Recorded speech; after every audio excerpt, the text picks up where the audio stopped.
Okay. You can do that? Thank you.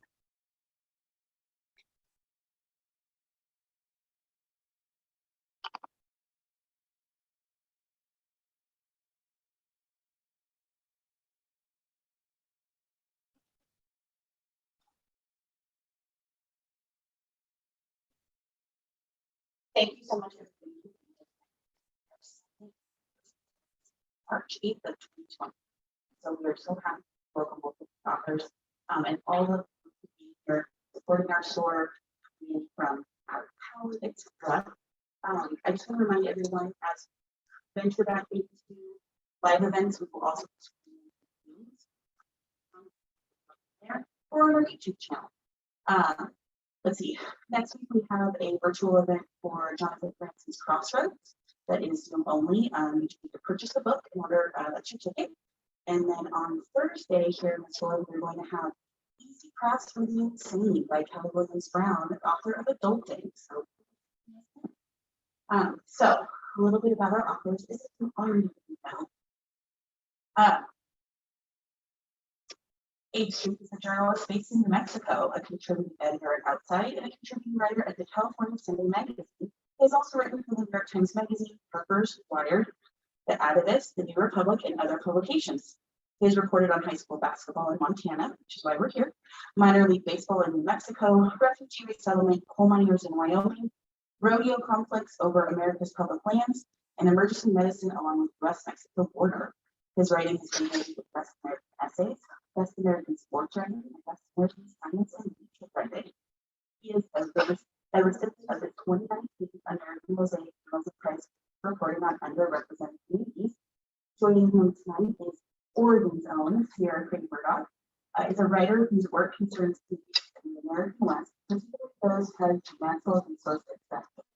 At McDowell, she worked on her first book, Yellowbird, Oil, Murder, and a Woman's Search for Justice in the Country, which is part true crime, part social criticism, and chronicles an oil boom and a murder on the Fort Berthold Indian Reservation in North Dakota. Traces the steps of a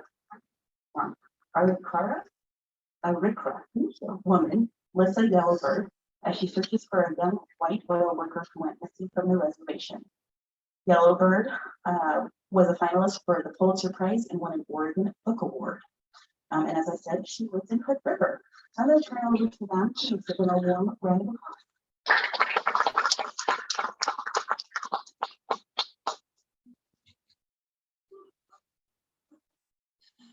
Thank you all for coming out.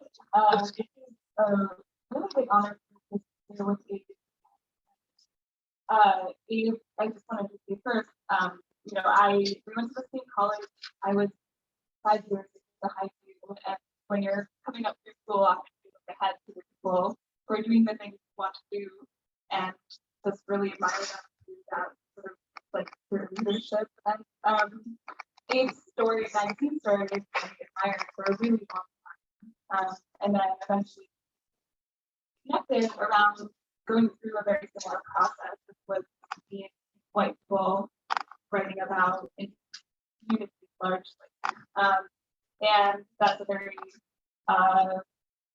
challenging thing given the long history of non-native people writing about indigenous communities in this country. And so it was through a lot of those conversations that we connected, and then I'm now writing really enjoyed the journalism, the way that we immersed ourselves so long, and really created, in some ways, almost a collaborative relationship with people that he was writing about, which is something we don't talk about so much as journalists. And so, yeah, it's an honor to be here with you to talk about this really incredible book, and look forward to hearing your questions as well. So first, I think we're just going to start talking, and then maybe at some point you'll read a few bits of your book. But to begin, I came across this story of the Arlee Warriors that are at the center of Brothers on Free through a nice story that he wrote, which was in the New York Times, and it was called "What Arlee Warriors Were Playing For," right? And it was, I don't know if any of you read it, but it was this really beautiful story about this team and about the way that we came together around this winning season and around suicide awareness. And can you maybe just begin by telling me how you came across that story, what brought you to this team in particular? Thanks, and thanks for having us. I love being here. It's a real honor.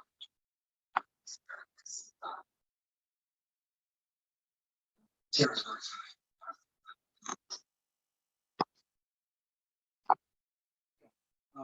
And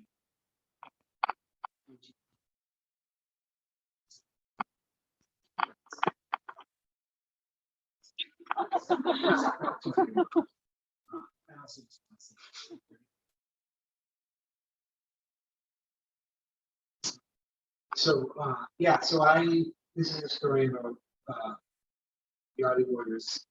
Remarkable. So I first arrived in 2017. So,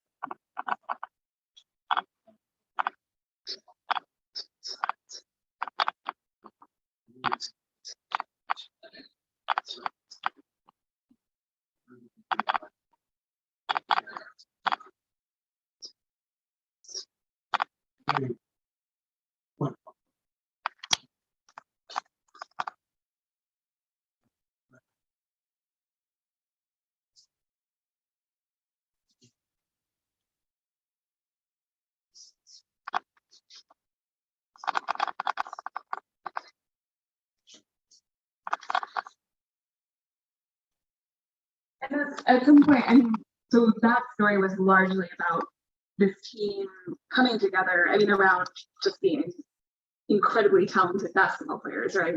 But also around,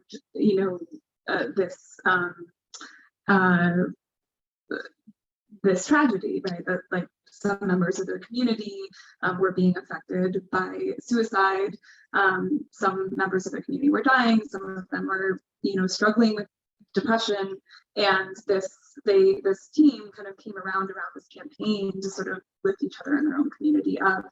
But then this, the book that you eventually wrote, Brothers on Three, goes in a whole new direction in a lot of ways. I think you wrote, this is a deeply complex, it's about deeply complex and subtle forms of institutionalized discrimination that stymie their ambitions and their path towards self-actualization. And eventually it became this book, right, about like this, you told me once, this benignly called the recruitment gap, right? The systemic racism in the way that basketball players are chosen or recruited for college, and potential racial discrimination there. How did you go from, that initial story that you wrote for the Times to then expanding it outward into this book that had all these other dimensions? Well,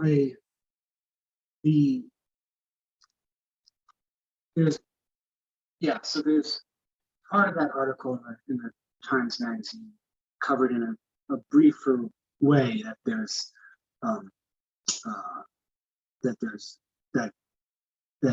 indigenous players, and especially indigenous men from reservations in Montana, more difficult time. But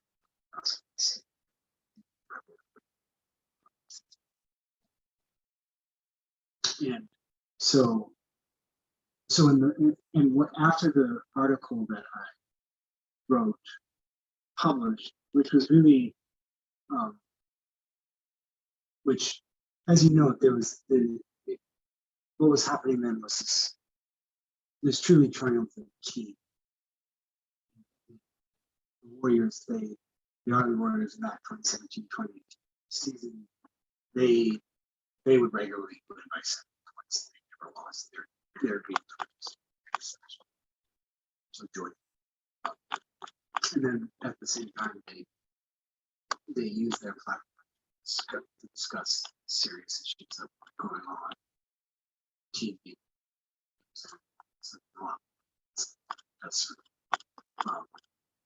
And almost immediately, very short, I should say very shortly after that article, that team won that championship. That's a spoiler alert. So, but if you follow,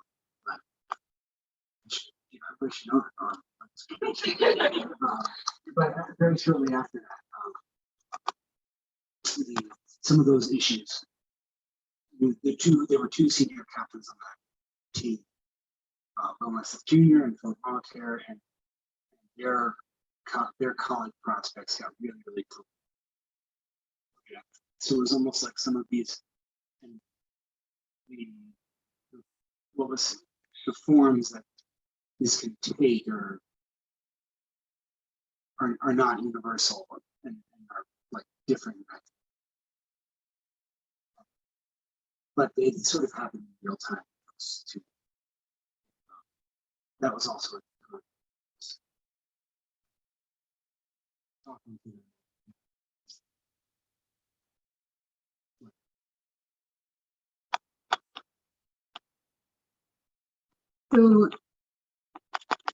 so they, I'm just curious, I guess they're passing this back and forth.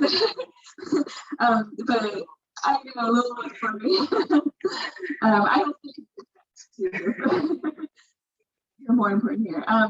But yeah, well, I just wonder if you want to say a little bit more about sort of in what ways you began to observe them struggling with that recruitment. Like these players had, you know, they were highly talented and they also had big dreams, right? They had this sense that they could go places. And I just wonder sort of when did that vision begin to crack? Well, I would say like especially are highly talented.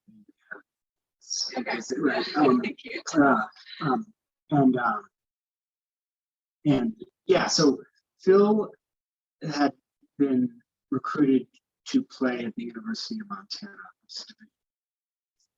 He was a walk-on. That's he soon learned that he did not have he had a good grades, but he soon learned he didn't have the requisite credentials to be able to play Division I basketball. There had been a lack of communication between the university and what happened was, so that's a systemic failure. That's a systemic failure. And systemic failure is one that I believe is, shared by all those entities involved, including the most powerful entity. Bill had really high expectations on him at a young age. He's really, a truly talented player with a lot of pressure on him, who not only those pressures and expectations, but exceeded them in many ways. And he also wanted to stay close to home. He was Sailors and Cree. He would just say, the moment in a book where he says that it's just nice being in your home. And also, the University of Montana is in Missoula, which is a city that takes its name from a Salish word, and it's land for the Salish people. And he wanted to play there to represent Montana, or Montana. He did have opportunities to play elsewhere, out of state at different times, and he really, but there was sort of the path to reconciling his ambitions and the expectations on him was I think that coaches in the state I think that there could be more understanding about why that path was in the instance of him, because you don't want to generalize, but fairly narrow. And then he went on, so he wasn't eligible to play at the University of Montana. That's a systemic relationship that goes through all these institutions. And at the time, Arlee Schools was in the midst of a mental health crisis that the team was helping to address. So the counseling resources at the school were overextended, right? Understandably.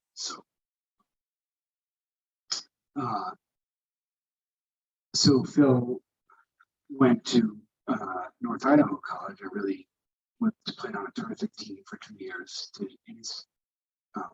His father, John Malatare, often talked about not being a stat, something to that, I'm paraphrasing, but not. He talked about a system that turned Indigenous kids into statistics and not being a stat. Phil was aware of this and, went to prove people wrong, or to in some manner to fulfill a commitment to play college ball, to have fun, to win, and also is aware of his place and the expectations that are on him. And he played really well for 2 years at North Idaho College. And then at the end of that time, he did where you can play at a junior college and then become eligible for Division I basketball again. He did not hear from the University of Montana after those 2 years. He heard from Montana State University, which is a rival of the greatest in Bozeman, and he was offered a walk-on spot there as well. But there were, at the same time, there was one player on the team on that team who Phil had competed against a number of times, and who was a great player, and with whom Phil had has a lot of mutual respect.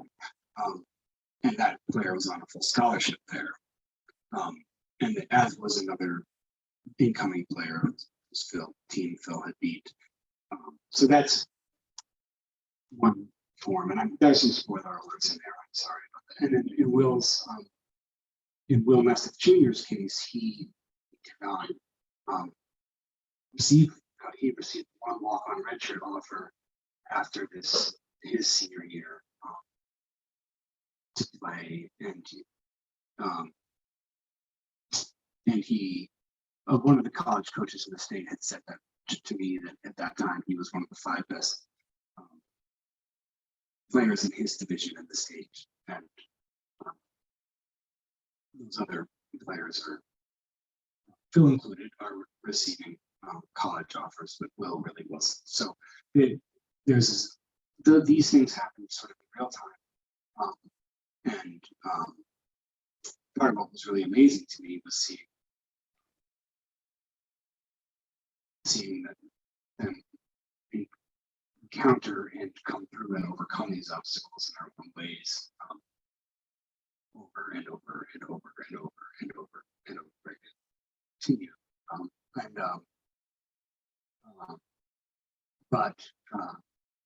Yeah, I'm kind of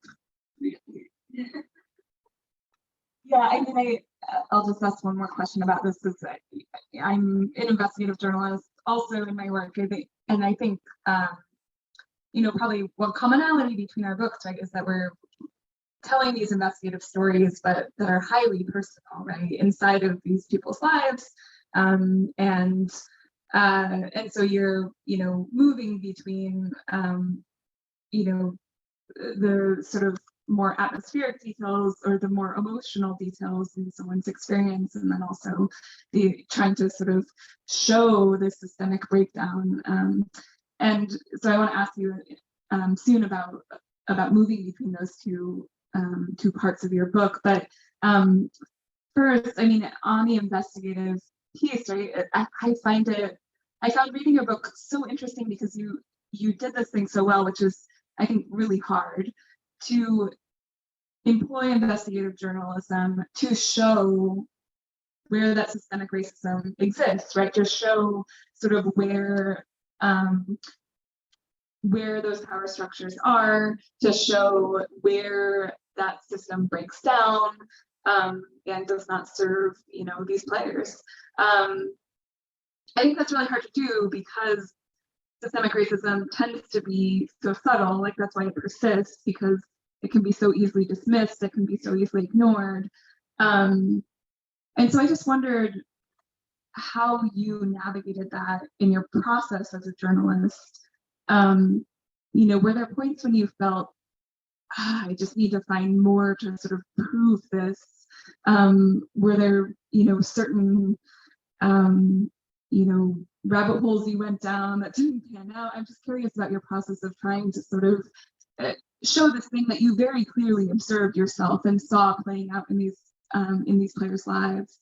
But yeah, how did you go about sort of capturing that in a journalistic way? Well, I think that at one point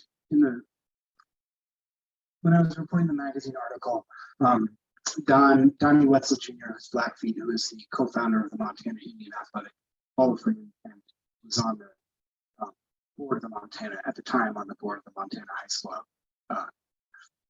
Athletic Association, talked to Montana High School, MHSA, Montana High School Association, talked to me about, he was saying, like, there is this thing here that is in the psyche of the state, in which it's harder for, there's a stigma, there was this unspoken stigma that suggesting that Indigenous players would return from reservation and not stay in college.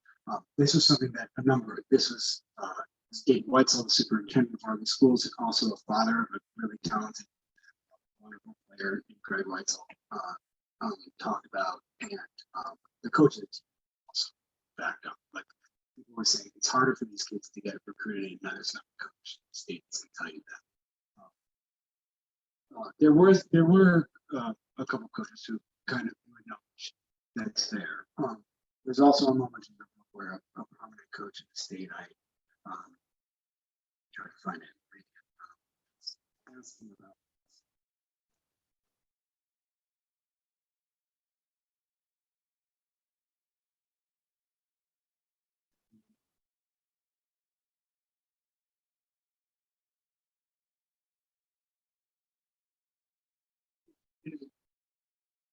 There's a coach who very clearly doesn't want to talk. It's clear that he has something to say. Just don't. There's been, he's reluctant to speak about it. There's an athletic director who has a similar response. So there was clearly like something. And then to see it unfold in the lives of these players who, when they're on a level playing field, always won. Like this team always won. And we would say brothers on 3 or brothers on 3, family on 6, and then go in by 60 points.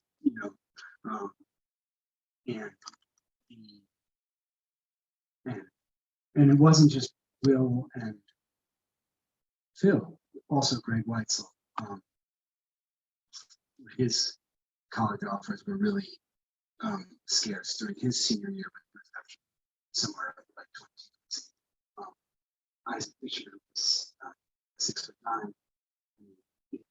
One of the superintendents, Weitzel was his coordinator, being very alarmed at his lack during his senior year.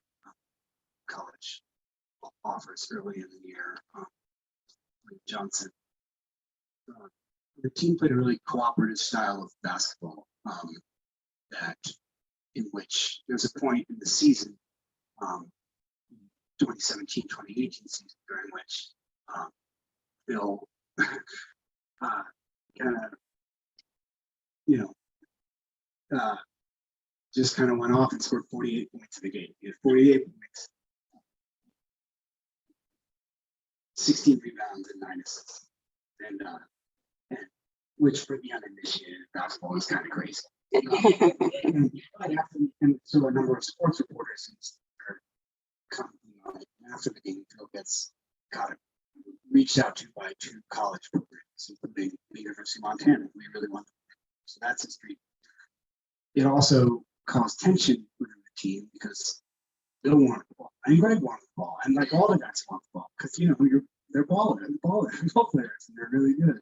And afterward, Phil kind of decided not to shoot that much, and the team at that point became, as a team, like essentially unstoppable. And their college recruitment didn't go the way that many thought that it deserved to go, should.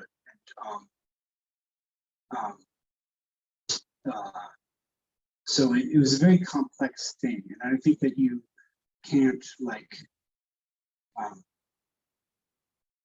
every coach in the state is individual and under individual pressures, and even their own operating within their own and are real people. And it's not.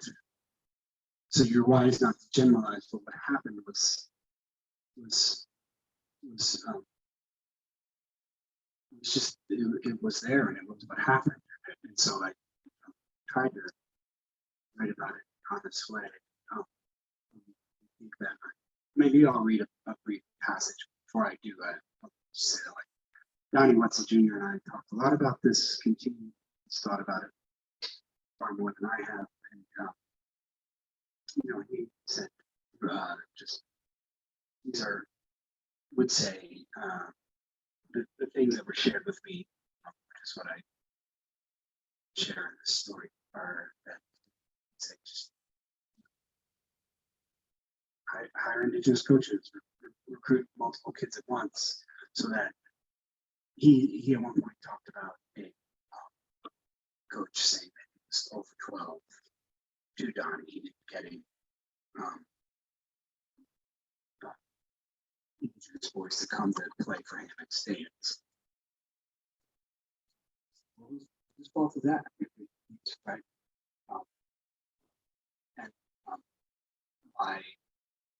So maybe something more, rather than always asking, quote unquote, make it a system that wasn't for or by them to make some more fundamental changes within the system itself. So anyway, I'll just read briefly from where some of this stuff.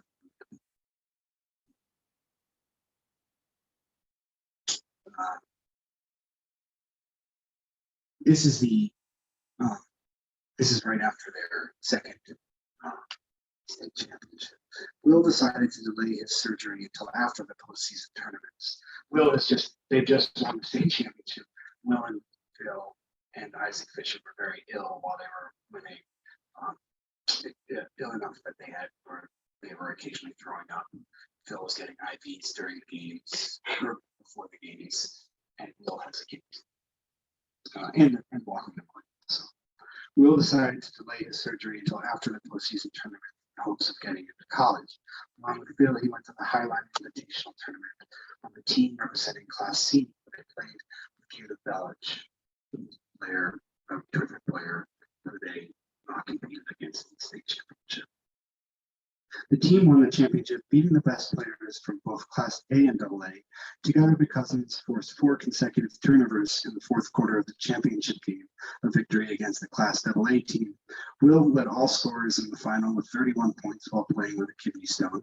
He also amassed the most steals in the tournament. Phil was the tournament leader in both rebounds and assists. Will waited for a college opportunity within Montana. It did not come.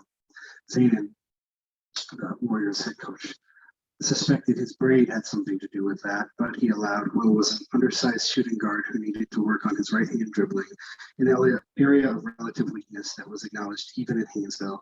That's his dad, said Chastity. He dribbles that ball like his dad. And that's Will's mom. But Thanen also found himself confronting an uncomfortable possibility that the philosophies driving his team's singular thrilling play might be incongruous with college recruitment in Montana. Quote, "We don't really promote a single man college prospect," he said. "We promote winning a title. Class B and C schools are small and rural, often in rugged, remote parts of the state. The roads to reservations may run both ways, but many college coaches seem to travel them only when lured by thunderous individual stat lines. They're like, well, if the kid can't even score 20 a night in Class C," Zanin said, "he ain't gonna play college for me." During the season, Will had averaged 16 points per contest, Greg 15. They had not lost a game, and they had between them not one college offer. Phil did not win the Gatorade Player of the Year award. The honor went to a Class AA player from Missoula who had averaged 22.8 points, 7.3 rebounds, 2.9 assists, and 1.6 steals per game. Phil averaged 22.3 points, 9.3 rebounds, 7 assists, and 5.8 steals. I'm going to just jump ahead to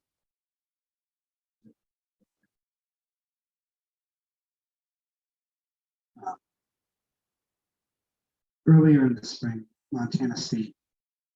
I'm jumping between chapters here. This isn't the next chapter, 22. Earlier in the spring, Montana State University Billings had announced the hiring of Nick Durham, the coach who had once made disparaging comments about reservations to the New York Times. Phil had never really harbored dreams of playing for the school. Following Durham's hire, he dismissed the possibility. In May, the news outlet 406 MT Sports published a list of Montana high school athletes recruited for college. It did not list those bound for the state's tribal institutions. It also accounted for the same Arlee football player twice with different spellings, but it seemed useful as a starting point reference for athletic representation.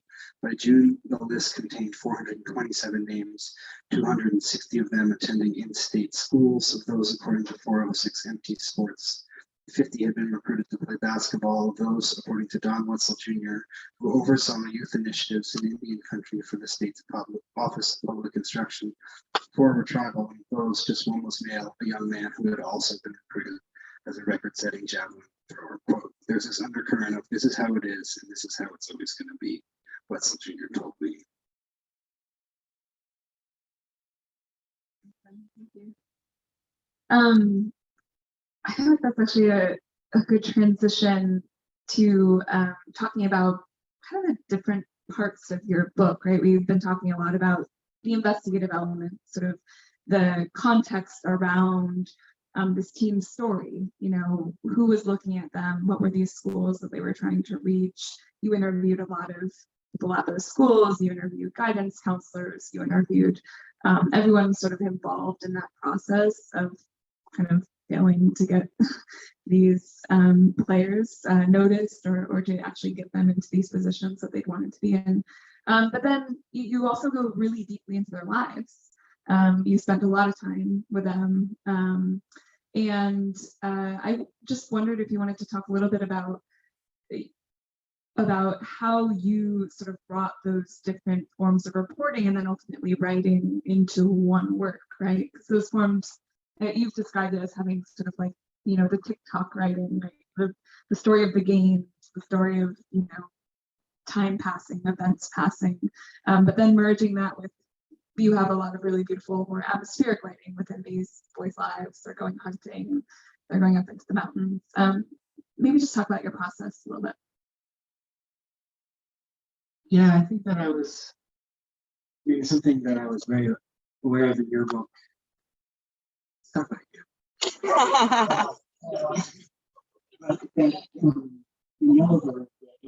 Writing,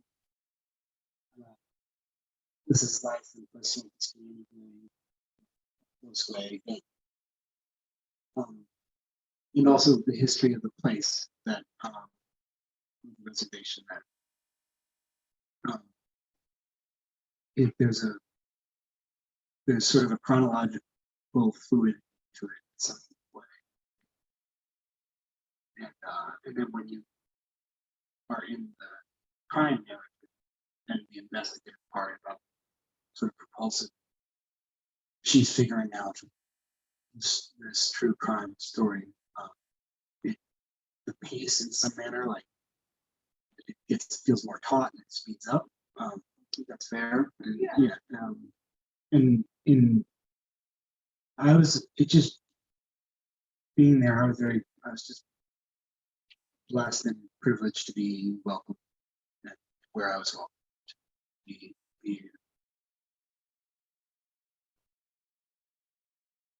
This reporting and basketball, when the team played, the speed of this team was something, and so and then the speed of life is not the speed of basketball, and especially in summertime there, which is the Flathead Reservation is just an incredibly beautiful, intact place, and these guys are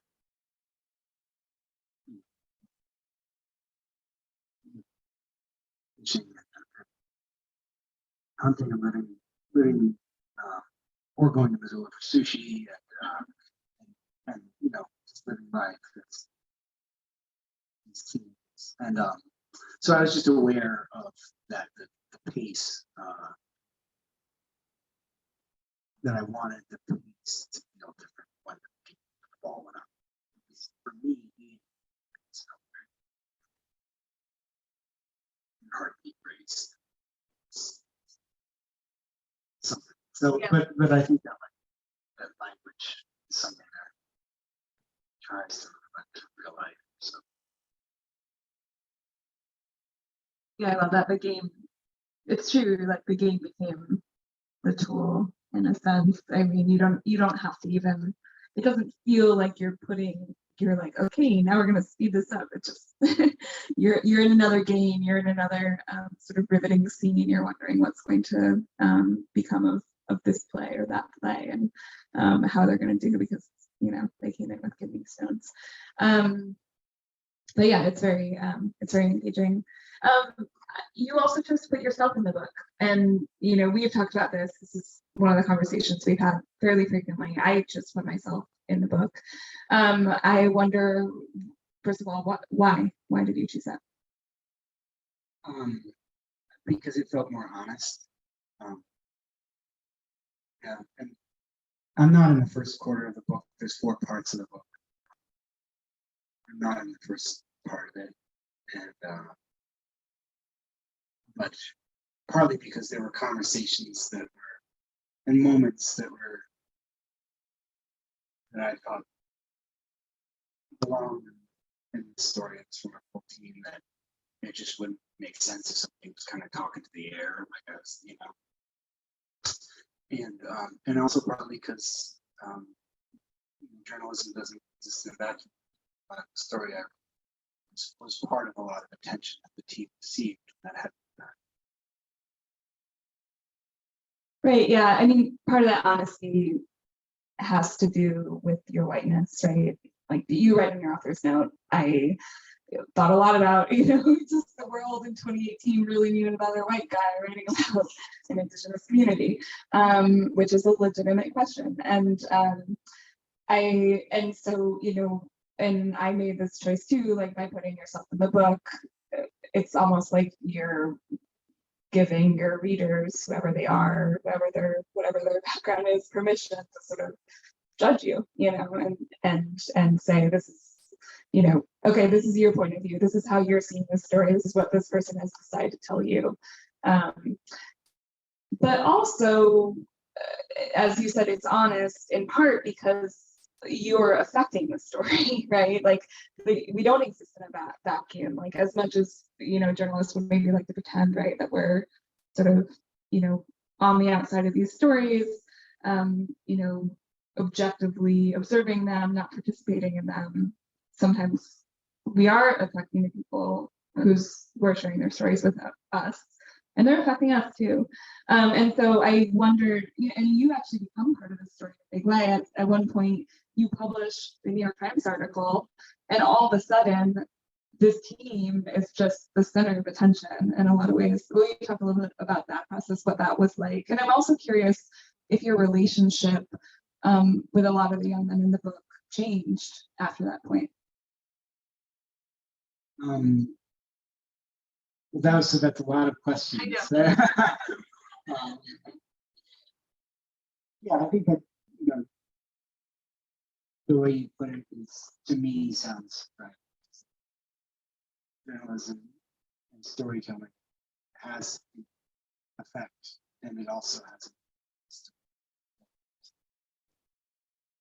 So I tried to be honest about that in the book, and I think that what was I going to say? Yeah, no, I think that any sort of, when it's done well, as you have done it, in my opinion, deep immersive reporting can be a sort of honest and empowering thing, because it can render someone a person in their complexity and humanity and nuance. And that's what has drawn me to immersive journalism, to some of the writers that I imagine. And it's also not simple. So I think that, yeah, when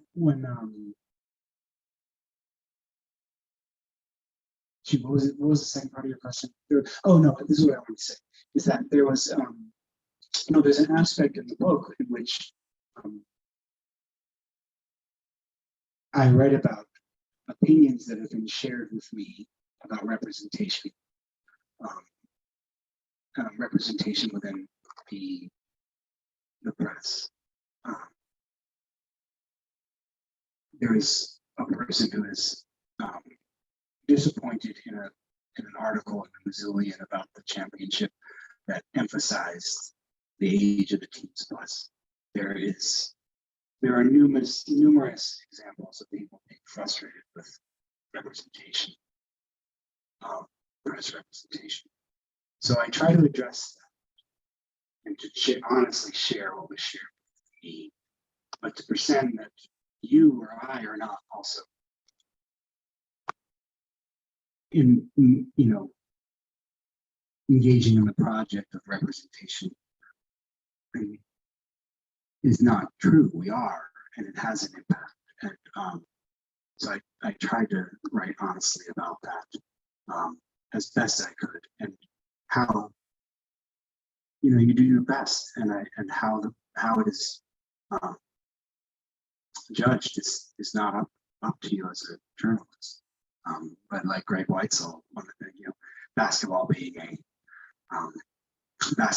in the ways in which basketball can explain the world.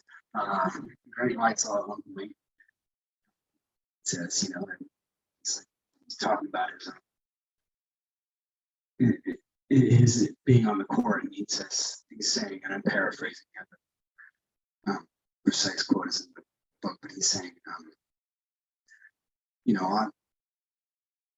off the court, I try to be as good a person as I can, and on the court, he can be fiery, and he says, and this is what he says: if you're going to dish it out, you got to be able to take it. So that's true for you and me too. Like, if you dish it out, you got to take it. Should we open it up for Q&A? Sure, yeah. Questions from the audience?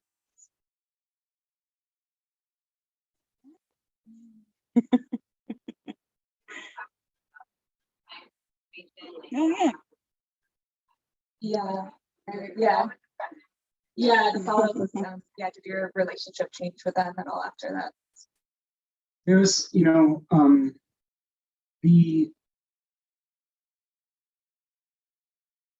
don't want to speak Well, the team had gotten a lot of attention by the time my article published. It was really prominent. It was a cover story in the New York Times magazine, so you can't diminish that. They had also already, because of the videos they made that had gone viral, had received so many views. I believe the second one, I don't remember the figures, but it was hugely. They had become sort of nationally known. There were Senator Tester and Senator Cory Booker made a video sort of honoring them,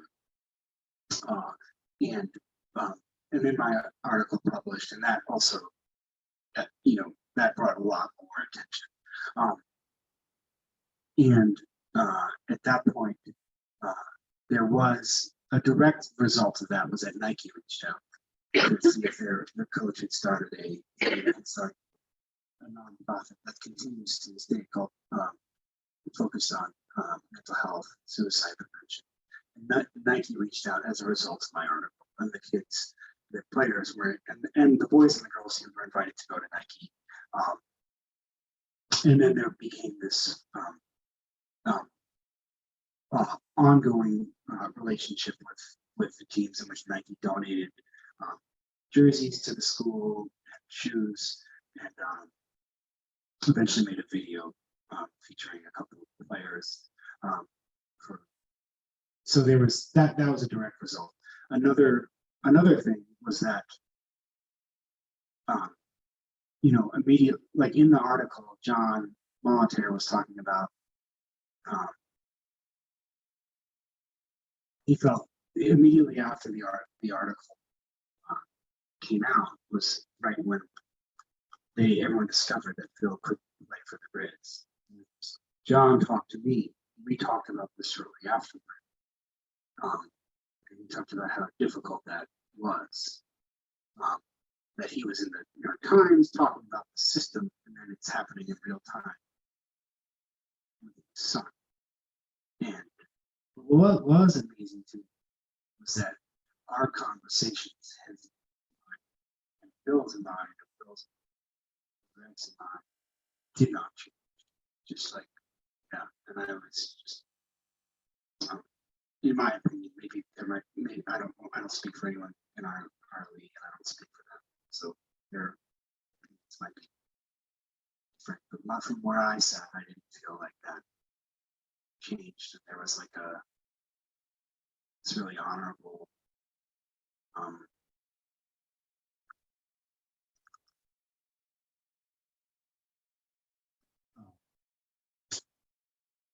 Just and, respect for this process of what you called collaborative storytelling, truth telling.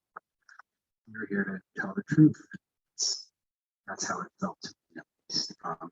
But the article did have an effect, a lot of attention, and then later in the next season, there's without becoming too much of a spoiler, there's an aspect in which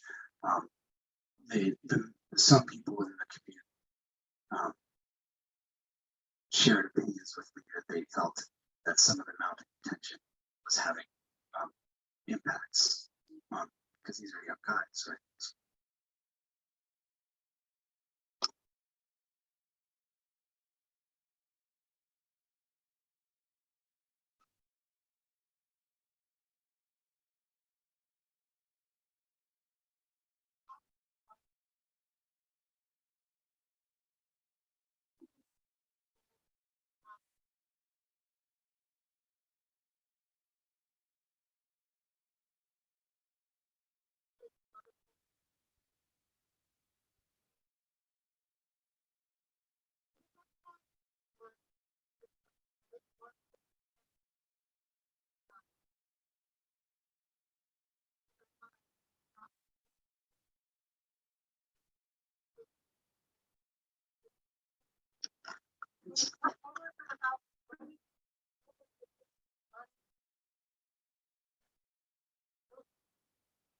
Well, at the time that the article published, Phil, in the article, it's characterized that Phil's going to the University of Montana because that's accurate at the time. And then Yes, yeah. And I want to say in response to that also that the University of Montana, and part of the reason I think that, well, part of the reason people want to play for them is they're really good, their head coach Travis Fuhr is overseeing an excellent program, and he is the first Black head coach in that program's history, and he has recruited Indigenous kids, and he has and he launched the coaching career guy for him, and then went on to coach Phil at North Idaho College. So all these things are true at once. It's not, as I said at the beginning, it's not simple. Yeah, and I think that I mean, I think that's just as a book. This book is a part of what it does so brilliantly, right? Is that it shows it's not just sort of one breakdown that causes this failure. It's not just like one person's fault that Bill doesn't end up going where he wants to go, right? It's actually a breakdown on so many different levels among so many different people, and you begin to see sort of how that systemic injustice takes place, right? But again, I want to say that there's this. I do think that there's this driving tension where this is in high school. These guys just win, and when it's a level playing field. Although there are questions, the coach before the game saying, "Pray, let the refs keep up." The refs being gatekeeping those who force the rules, and he meant that because nobody could keep up. I didn't fully understand what the team did, and the team style of play was often called reservation basketball, has been called run and gun. What this team did was so much more than run and gun. They ran these really complex defenses. They would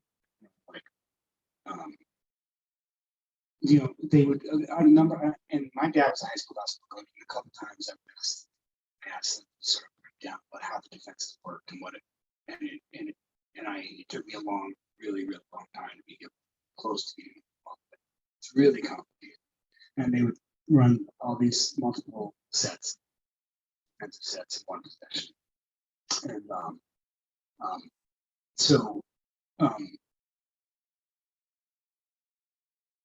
sorry, I sometimes talk in circles, but yeah, I think that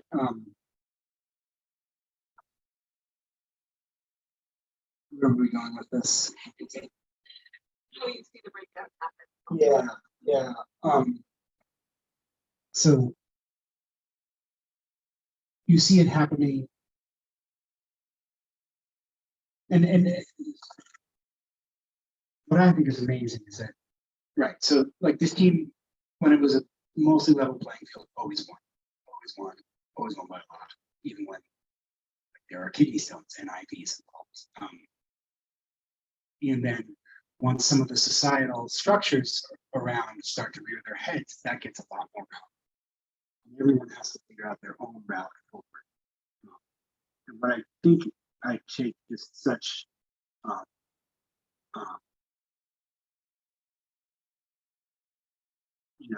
just the ways that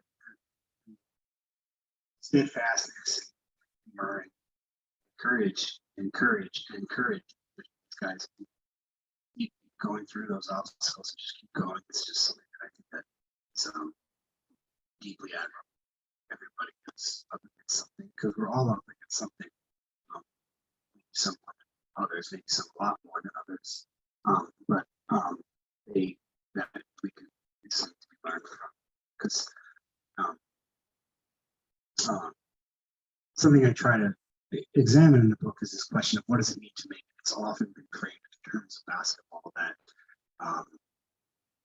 and in some of these articles that news coverage that it might be an individual elsewhere, leaving their community to play as an individual on a team, which is score a lot of points. That's maybe one person's definition of making, but it also might not be. that for a lot of it. A lot of people might not do that for a lot of some teams. So to see that.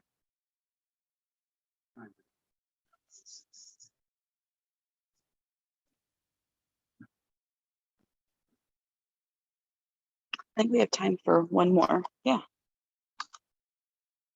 Oh, do you have a question? Two more. That's fine. Yeah. Go ahead.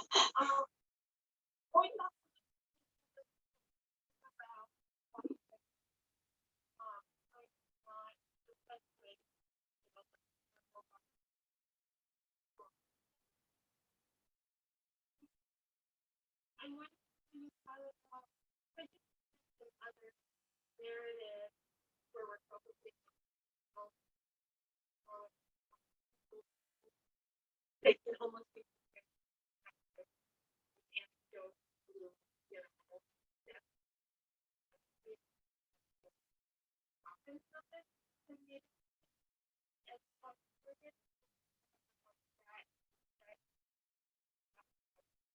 bringing in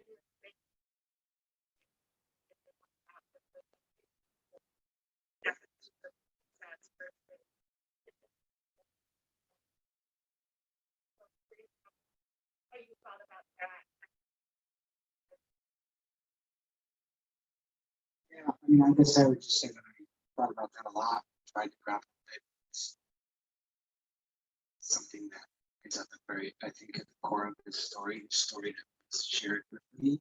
The stories in the book are this team is the king of this team. And the stories in the book is shared best reflect that reality. But yeah, I mean, at the beginning, when I first proposed an article about it, I was drawn to, among other things, Phillip statistics. He nearly averaged a triple double, which in basketball again with this year is crazy. So I proposed an article that focused that would write about this team's effort to win again, but largely tied to the individual college prospects of one player. So to even pose that was to sort of miss the whole point, right? And hopefully that's the whole point. But as I said, that's not. Yeah, I guess not a general question. Maybe your story is never really good time to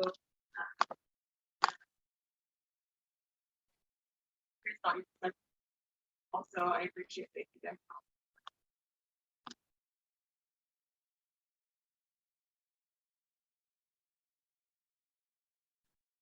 Yeah, I think I'm just better perspective. What's very and it's very similar for Oregon, of course. Your reservation very similar.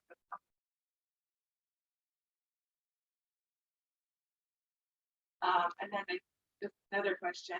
Great, I guess. Yeah, okay, so that's just very last. I think it's just really on quick,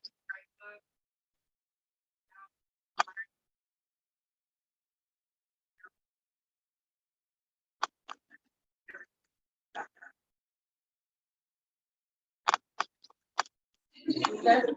Yeah, just the Larry Colton by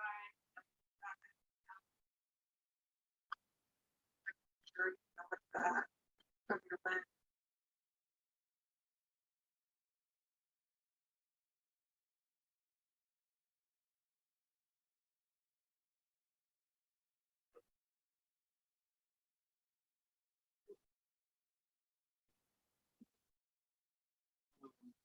I guess to start with, and thank you for the question. I'm aware of the Larry Colton kind of coup. I read small parts of it, but I haven't read. I also haven't read.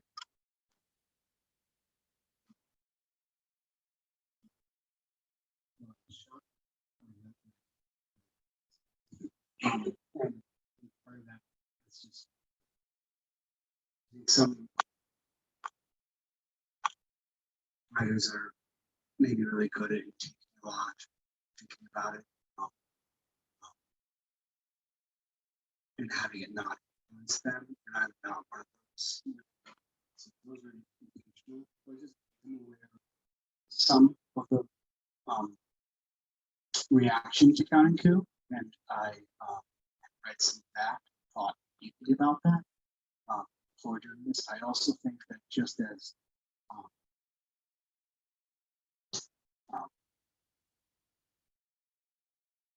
respectfully, just as every individual's story is distinct, and every community's story is distinct, and every team's story is distinct. Journalists is distinct as well, and ways in which they might try to approach things, try to do things respectfully, way and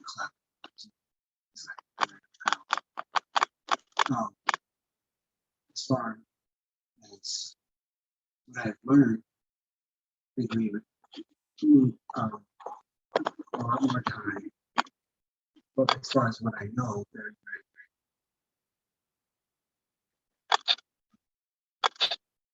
start.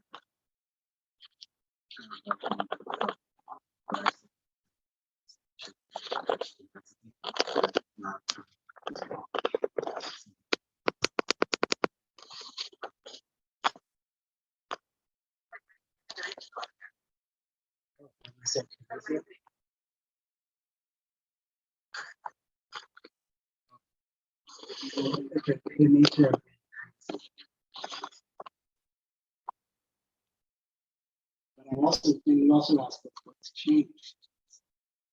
And I can't speak directly to it because, again, I haven't, but I have read Shadow of the Nation, which is an article that's written by this. So it is often it's an article about young men, the ball players.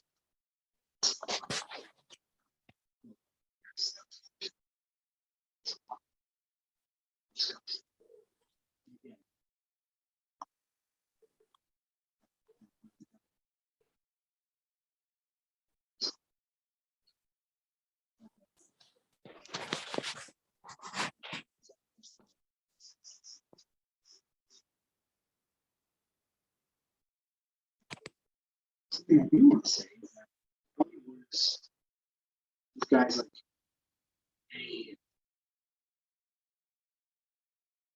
at a certain point in the book, Will Mesteth said,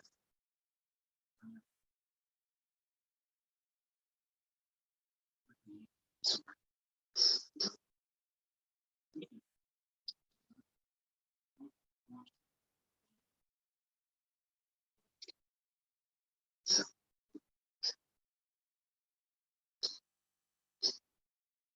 when he did that, he went to college, despite all the stuff, and he got played ball and got academic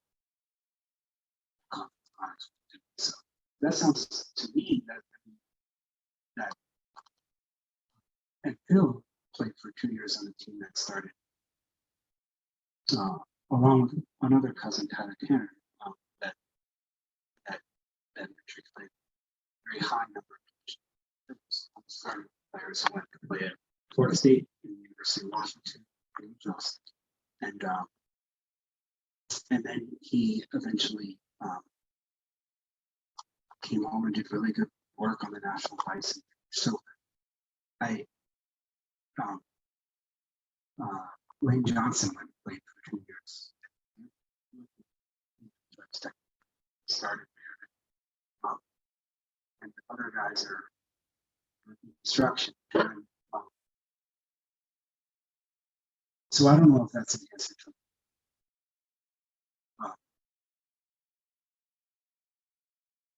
and again, you don't want to, that's not what it changed since that time. You see a lot of busy lot of good stuff there. Makes sense. So I will pass this along. We actually have someone listening in who is part of the Warm Springs tribe up in Madras. He did have a specific question, and then also, have you talked on many reservations so far? Have you done events on any for the book? No. Okay. They would like to interview for their radio program, so I will pass along that information. But they've, yeah, we made sure and pass it along to a lot of the people up there because I know they'll really like this story. So I think we will go ahead and wrap it up, though. Yeah, I think, yeah. Thank you so much, both of you. I'm going to sign off to everybody on Zoom. Thank you, because I need to be able to do other stuff. Here we go.